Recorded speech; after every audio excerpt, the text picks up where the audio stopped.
Estamos estudiando sobre la sociología. Continuamos. La Organización Mundial de la Salud en el 2002 estimó que en el año 2000 se suicidaron un total de 815.000 personas. Más de 100 años antes, un sociólogo trató de observar científicamente los datos sobre suicidios. Émile Durkheim, 1897-1951, desarrolló una teoría muy original sobre la relación entre el suicidio y los factores sociales.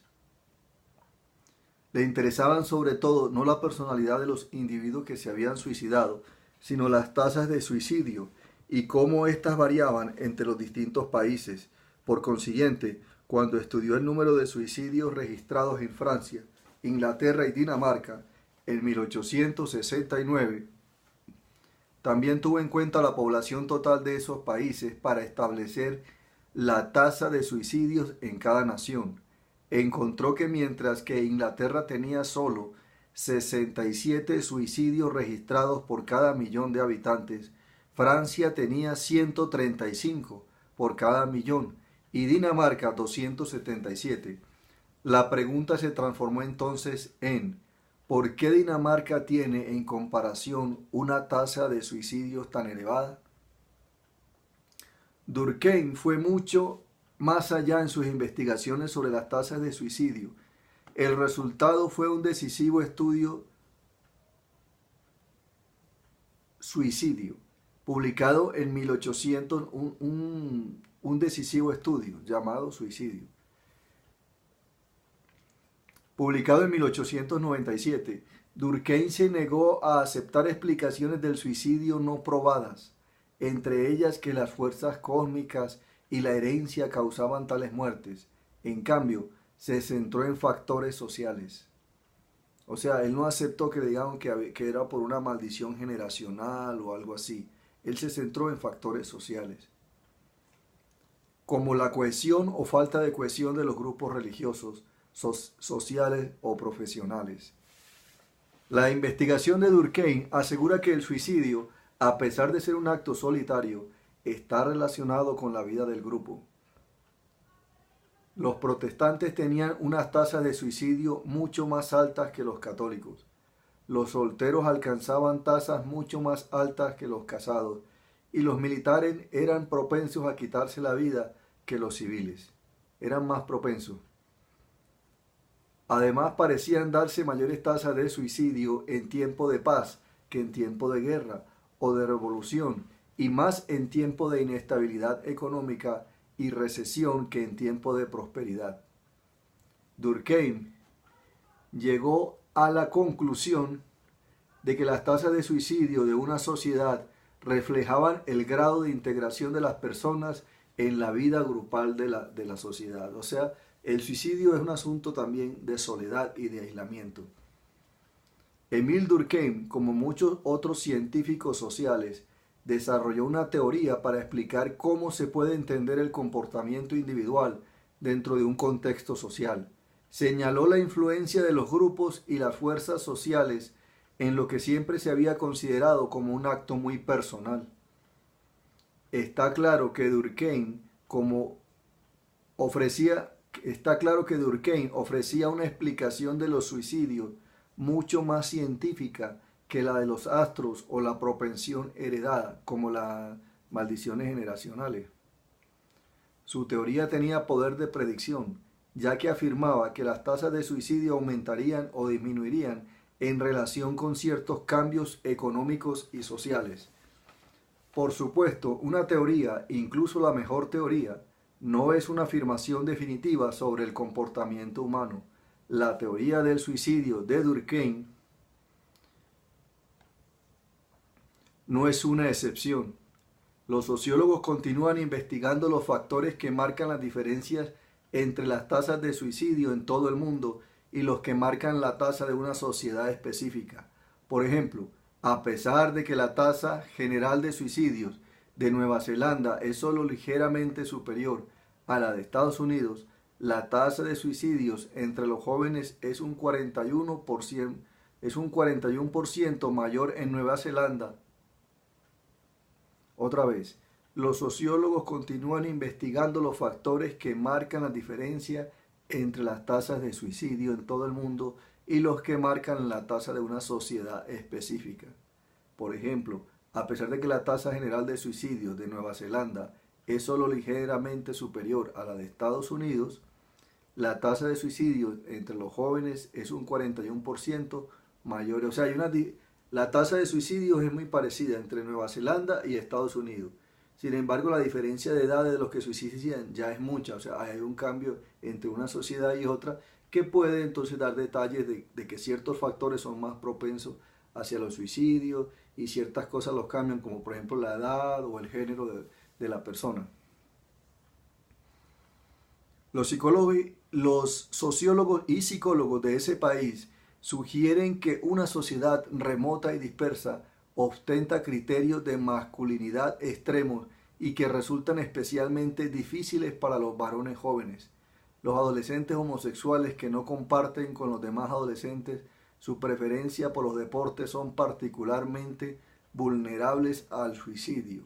Shannon, 1995, o sea, como decir un autor de ese pedacito, de ese párrafo. Utilice su imaginación sociológica. Si usted sucediese a Durkheim en su estudio sobre el suicidio, ¿cómo investigaría los factores que explicaran el aumento actual de suicidios entre los jóvenes de Estados Unidos? El desarrollo de la sociología. Las personas siempre han tenido curiosidad por las cuestiones sociológicas, cómo relacionarse con los demás, cómo nos ganamos la vida, a quiénes seleccionamos como líderes. Los filósofos y las autoridades religiosas de las sociedades antiguas y medievales plantearon innumerables observaciones sobre el comportamiento humano. No probaron ni verificaron científicamente dichas afirmaciones. Aún así, con frecuencia sus afirmaciones se convirtieron en base de códigos morales. Varios de los primeros filósofos sociales predijeron que algún día surgiría un estudio sistemático del comportamiento humano.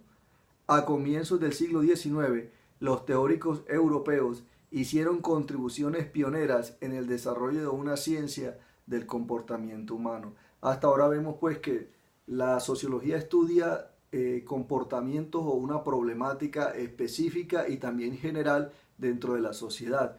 Estudia, por ejemplo, el suicidio, puede estudiar, por ejemplo, el divorcio, puede estudiar, por ejemplo, la violencia, puede estudiar la depresión, etc. Entonces es muy importante porque tiene que ver directamente con el acontecer humano para ofrecer causas de esos problemas y para describirnos las consecuencias y también para ofrecer, por ejemplo, predicciones y para ofrecer soluciones al respecto. Es decir, da una base científica, por lo tanto, estable y verídica, por lo tanto, confiable, para solucionar los problemas sociales precisamente. Dice aquí, los primeros pensadores. Augusto Comte, o Comte. El siglo XIX fue una época agitada en Francia. La monarquía había sido derrocada por la Revolución de 1789 y Napoleón derrotado en su intento de conquistar Europa. En medio de este caos, los filósofos pensaron en un modo de mejorar la sociedad. Augusto Comte, o Auguste Comte, 1798-1857, es un poquito más, digamos, no una generación, pero sí un poquito más de tiempo después de Bolívar. Si Bolívar es aquí, Augusto Comte es como por acá. O sea, en algún momento los dos estuvieran vivos, pero Comte es mayor.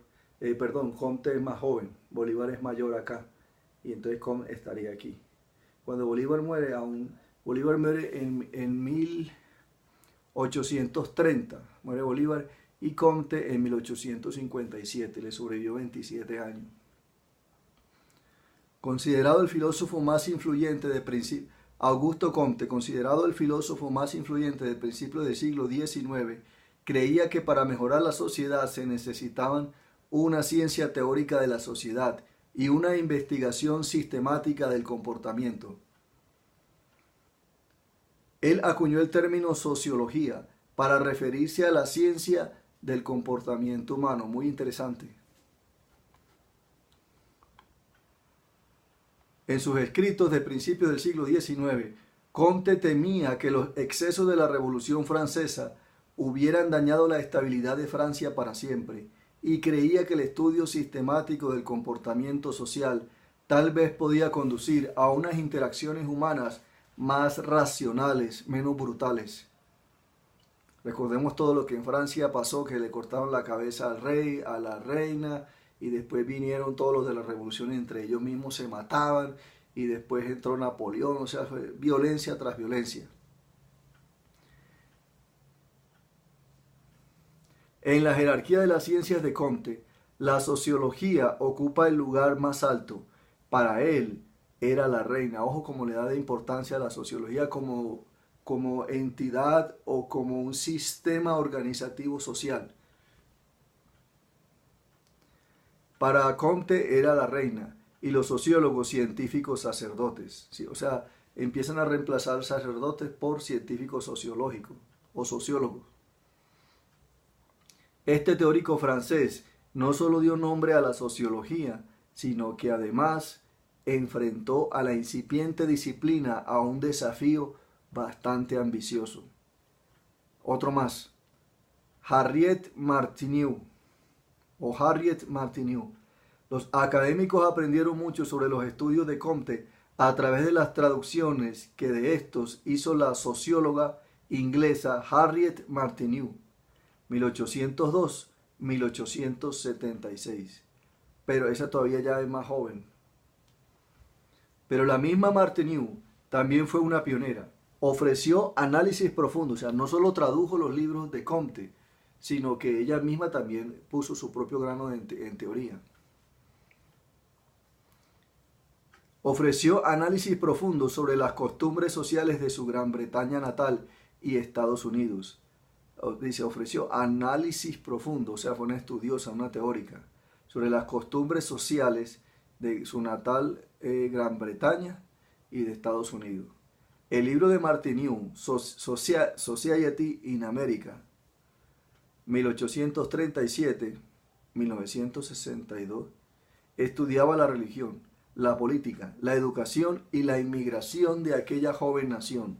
Defendió los derechos de la mujer, la emancipación de los esclavos y la tolerancia religiosa.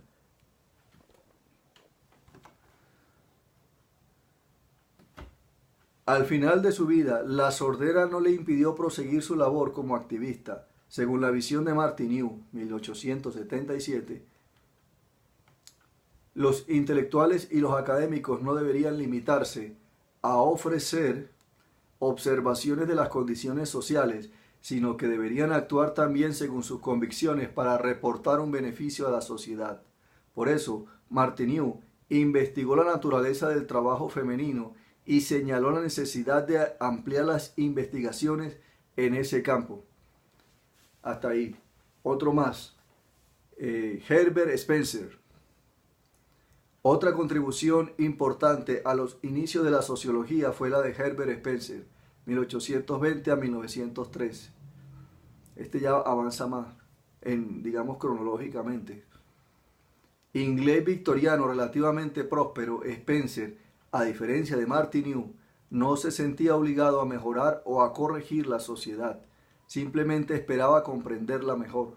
Basándose en el estudio de Charles Darwin sobre el origen de las especies, Spencer aplicó el concepto de evolución a las sociedades para explicar cómo cambian o evolucionan a lo largo del tiempo. De forma parecida, adaptó el concepto darwiniano de la supervivencia del más fuerte, argumento que es natural que unas personas sean ricas y que otras pobres. La visión de Spencer sobre el cambio social gozó de gran popularidad en ese momento. A diferencia de Comte, Spencer sostiene que, ya que las sociedades están condenadas a cambiar en algún momento, no es necesario ser muy crítico con los acuerdos sociales de la época ni trabajar activamente por el cambio social. Este punto de vista atrajo a muchas personas influyentes de Inglaterra y Estados Unidos, interesadas en mantener el statu quo, o sea, que todo siguiera igual, el statu quo, y que sospechaban que los pensadores sociales fomentaban el cambio, o sea, a la hora del té como la revolución. Otro más, Émile Durkheim, y este es el que hemos hablado ahorita anteriormente en el video. Émile Durkheim aportó numerosas contribuciones pioneras a la sociología, entre ellas su importante trabajo teórico sobre el suicidio. Hijo de un rabino, Durkheim, 1858-1917, o sea, le tocó la Primera Guerra Mundial al final de su vida, que la Primera Guerra es del 14 al 18, 1914 al 18, dura 4 años, y él murió en 1917, le tocaron los primeros 3 años de su vida. O sea, él murió en la guerra, mientras transcurría la Primera Guerra, no le tocó ver el final. Fue educado en Francia y Alemania, estamos hablando de Émile Durkheim. Fue educado en Francia y Alemania. Se granjeó una enorme reputación académica y fue uno de los primeros profesores de sociología de Francia. Durkheim será recordado sobre todo por su visión, recordemos que él fue el que le dio el nombre a la sociología, ahí me confundo un poquito, o fue Augusto Comte, el que dijimos ahorita. Fue Augusto Comte que le dio el nombre. Se granjeó una enorme reputación académica y fue uno de los primeros profesores de sociología de Francia. Durkheim será recordado sobre todo por su visión de que el comportamiento debe entenderse dentro de un contexto social más amplio y no solo en términos individuales. Esto lo leímos ahorita.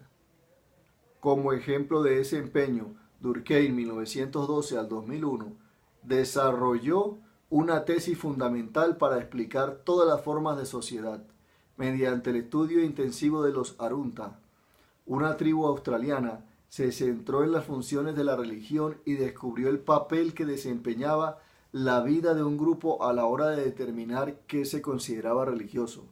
Durkheim llegó a la conclusión de que, como sucede con otras formas de comportamiento grupal, la religión refuerza la solidaridad en un grupo. Otro de los principales intereses de Durkheim eran las consecuencias del trabajo en las sociedades modernas. Según él, la creciente división del trabajo en las sociedades industriales, a medida que los trabajadores se especializaban, lleva a lo que él llama la anomia. La anomia es la sensación de pérdida de rumbo en una sociedad cuando el control social del comportamiento individual se hace ineficaz. El estado de anomia se produce cuando los individuos han perdido su sentido de determinación o la dirección a menudo durante un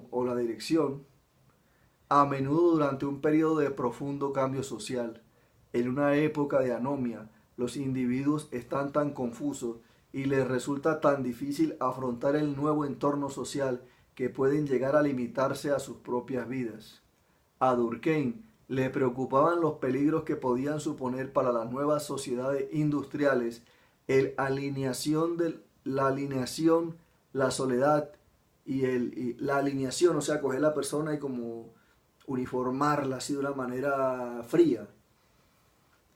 La soledad y el aislamiento. Compartía con Comte, recordemos que este sí fue el que le dio el nombre a la sociología, la creencia de que la sociología debería marcar la dirección del cambio social. Muy bien. En consecuencia defendió la creación de nuevos grupos sociales. O sea, la sociología casi que está de alguna manera o en ciertos aspectos reemplazando la religión. En consecuencia defendió la creación de nuevos grupos sociales, mediadores entre el individuo, la familia y el Estado, que facilitarían una sensación de pertenencia a los miembros de las sociedades grandes y despersonalizadas. Los sindicatos serían un ejemplo de estos grupos. Como muchos otros sociólogos, Durkheim no limitó su interés a un solo aspecto del comportamiento social. Más adelante veremos sus ideas sobre el crimen y el castigo, la religión y el lugar de trabajo. Pocos sociólogos han tenido una influencia tan decisiva en tantos campos de esta disciplina. Estamos hablando de Émile Durkheim. Ahí terminamos y empezamos con Max Weber. Otro importante teórico de los primeros tiempos fue Max Weber, nacido en Alemania. Este es alemán, yo pensé que era austriaco, que por ahí estaba más o menos relacionado, es alemán. En 1864 y murió en 1920. Es más o menos contemporáneo con Francisco Antonio Cano, el pintor colombiano. Estudió la historia del derecho y la economía, pero desarrolló un interés cada vez mayor por la sociología y llegó a ser, él estudió fue derecho y economía, por eso habla de esos temas, pero desarrolló un interés cada vez mayor por la sociología y llegó a ser profesor de varias universidades alemanas. Weber enseñó a sus estudiantes que deberían emplear el Verstehen, término que significa comprensión o discernimiento. Verstehen, está bueno, es como el understand en inglés, en alemán sería parecido a Verstehen. Él empleaba en su obra el discernimiento, el Verstehen o el understand o understanding. Señaló que no podemos analizar nuestro comportamiento social con el mismo tipo de criterios objetivos que utilizamos para medir el peso o la temperatura. El comportamiento social no es algo tan estático físico, sino que es más orgánico, tiene más matices, más bemoles. Señaló que no podemos analizar nuestro comportamiento con unos criterios para ver la temperatura o el peso. Para entender el comportamiento en su totalidad debemos aprender qué significados subjetivos asocian los individuos a sus actos, cómo perciben y explican su propio comportamiento. Supongamos, por ejemplo, que un sociólogo estuviera estudiando la estratificación social de los miembros de una asociación de estudiantes. Weber esperaría que el investigador utilizara el Verstehen para determinar el significado que la jerarquía social de la asociación tiene para sus miembros, o sea, más reflexivo. El investigador estudiaría los efectos que tienen las aptitudes deportivas, las notas, las habilidades sociales o antigüedad en una asociación. Quería reconocer cómo los miembros de la fraternidad se relacionan con otros miembros de estatus superior o inferior al estudiar estos temas. El investigador tendría en cuenta las emociones, los pensamientos, las creencias y las actitudes de las personas. También estamos en deuda con Weber por una herramienta conceptual, el tipo ideal. El tipo ideal es una construcción o modelo para evaluar casos específicos. En sus propias palabras, Weber calificó varias características de la burocracia como un tipo ideal. Esto se trata en detalle en el capítulo 6. Al presentar su modelo de burocracia, Weber no estaba describiendo ninguna actividad en especial, ni utilizaba el término ideal de forma que sugiriera una evaluación positiva. En cambio, su intención era ofrecer un criterio para cuantificar el grado de burocratización de una organización real. Herr y Mills, 1958. Más adelante en este libro estudiaremos el concepto de tipo ideal para estudiar la familia, la religión, la autoridad y los sistemas de autoridad, así como para analizar la burocracia. A pesar de que sus carreras profesionales coincidieron, Emil Durkheim y Max Weber nunca se conocieron y posiblemente ninguno de ellos fuese consciente de la existencia del otro y sus ideas. Esto no ocurrió con el trabajo de Karl Marx. Las ideas de Durkheim sobre la división del trabajo en las sociedades industriales se relacionaban con los criterios de Marx, con los escritos de Marx, mientras que la búsqueda weberiana de una sociología objetiva y desprendida de valores era una respuesta a las convicciones más profundas de Marx. O sea, como que entre conjuntos sí conocieron a Karl Marx. Así, no sorprende que Marx sea visto como una gran figura del desarrollo de la sociología, o sea, influyó en algo, en ambos, en los otros dos, en Weber y en Durkheim. Así como algunas de otras ciencias sociales, o sea, Karl Marx influencia el desarrollo de la sociología y algunas otras ciencias sociales. Ok.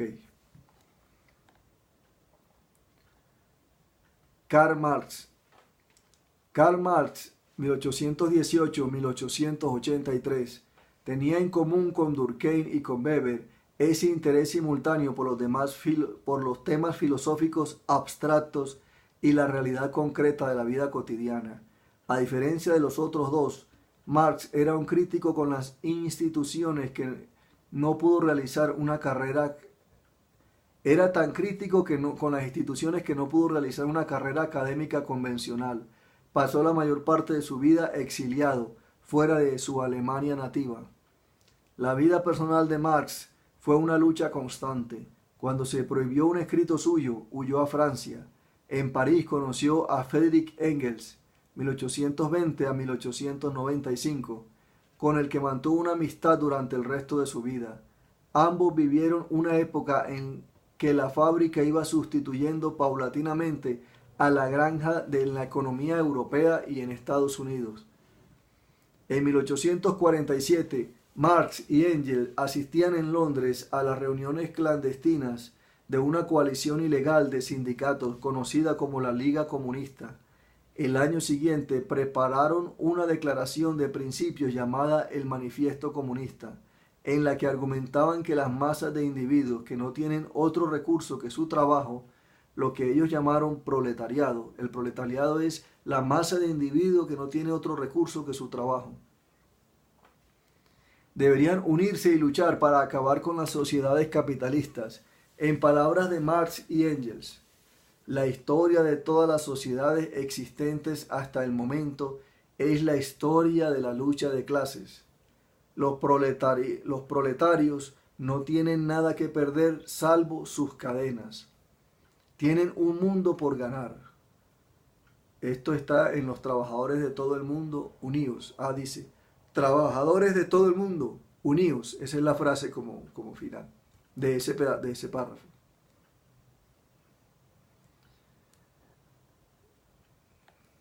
Ahí se ven los tres pensadores.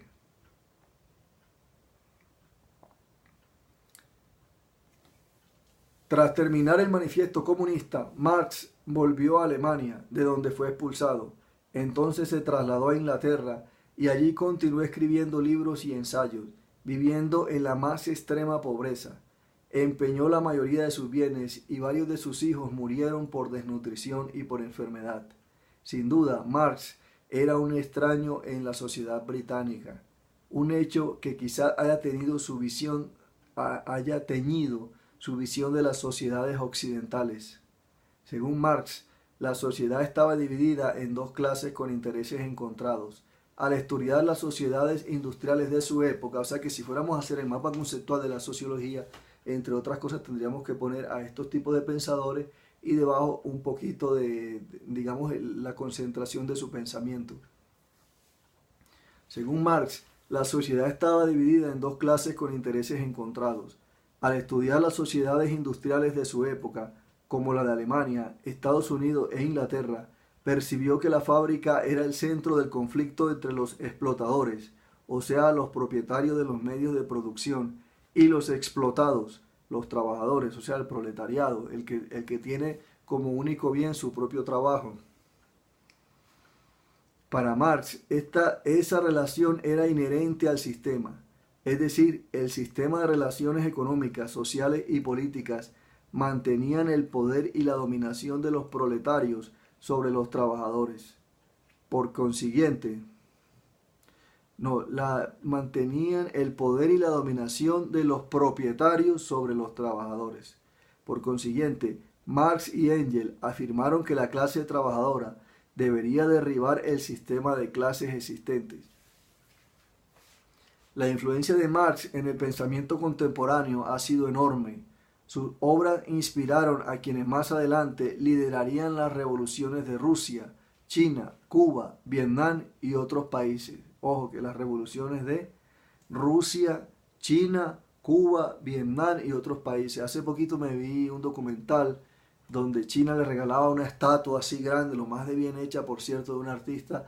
Le enviaba esa estatua a Alemania o a la ciudad natal donde Karl Marx, a una ciudad que está relacionada con Karl Marx, mandaban a regalar esa estatua. Era una cosa como monumental. Aparte de las revoluciones políticas que generó, el pensamiento de Marx tiene una relevancia enorme. Marx destacó la importancia de las identificaciones y asociaciones de grupo que influyen en el lugar que el individuo ocupa en la sociedad. Este área de estudio es fundamental en la sociología contemporánea.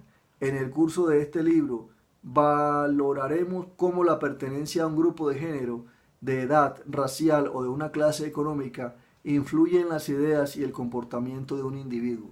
En un cierto e importante sentido, podemos seguir el rastro de esta forma de entender la sociedad hasta el trabajo pionero de Karl Marx. Enfoques actuales. Aquí terminan esos autores. La sociología actual se basa en los firmes cimientos construidos por Émile Durkheim, Max Weber y Karl Marx. Sin embargo, la disciplina no ha permanecido estancada. O sea, algunos hablan de la problemática social, como Marx en cuanto a la economía, los conflictos de clases sociales, los propietarios y el proletariado, etc. Otros pueden hablar desde un punto más como antropológico, como más primitivo, como de los instintos, etc. La sociología tiene un campo abierto, bastante abierto. Sin embargo, la disciplina no ha permanecido estancada en los últimos 100 años. Mientras los europeos han seguido haciendo contribuciones en este campo, los sociólogos de todo el mundo y sobre todo de Estados Unidos han avanzado en la teoría y en la investigación. Sus nuevas visiones nos han ayudado a comprender mejor la sociedad. Aquí tenemos otros autores. Charles Horton Collie. Charles Horton Collie, 1864-1929, era el arquetipo de los sociólogos que alcanzaron prominencia a principios del siglo XX.